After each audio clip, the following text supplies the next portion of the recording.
পরবর্তী টপিকে আসবো। বস্তু হচ্ছে এই যে লেন্স আঁকছি আলোক কেন্দ্র এবং ফোকাসের মাঝখানে। 3 নম্বর, আলোক কেন্দ্র ও ফোকাসের মাঝখানে, ফোকাসের মধ্যে।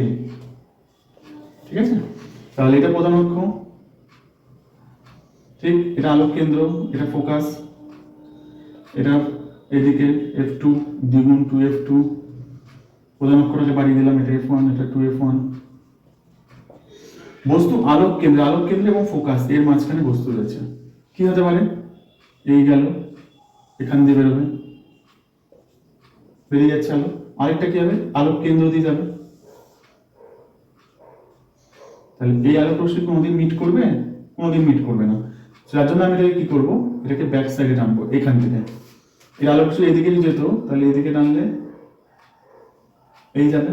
আর এটা কি, যখন এটা এখান দিয়ে যাচ্ছে, এর সিমিলার এইভাবে এটাকে টানবো, দেখা যাবে এটা এইখানে গিয়ে মিট করছে, এই জায়গাটাকে। এই ধাপে টানি, এরকম জায়গায় গিয়ে মিট করছে। তাহলে এটা বস্তু PQ হলে এটা হবে RS। তাহলে 1 নম্বর পয়েন্ট, প্রতিবিম্বে প্রকৃতি।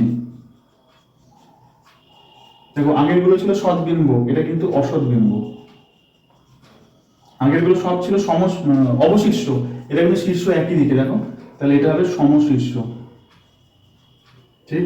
2 নম্বর, প্রতিবিম্বের প্রকৃতি গেল, প্রতিবিম্বের আকার কি বস্তুর তুলনায় বড়? বস্তুর তুলনায় বড়। 3 নম্বর, প্রতিবিম্বে প্রকৃতি গেল, আকার গেল, অবস্থান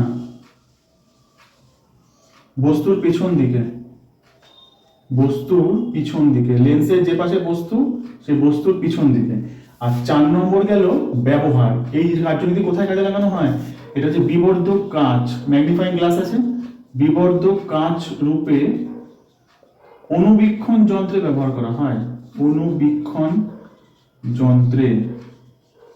ঠিক আছে, তাহলে বস্তু যদি আলোক কেন্দ্র এবং ফোকাসের মধ্যে থাকে, আলোক কেন্দ্র এবং ফোকাসের মধ্যে থাকে, তাহলে প্রতিবিম্ব হবে অসৎ এবং সমশীর্ষ।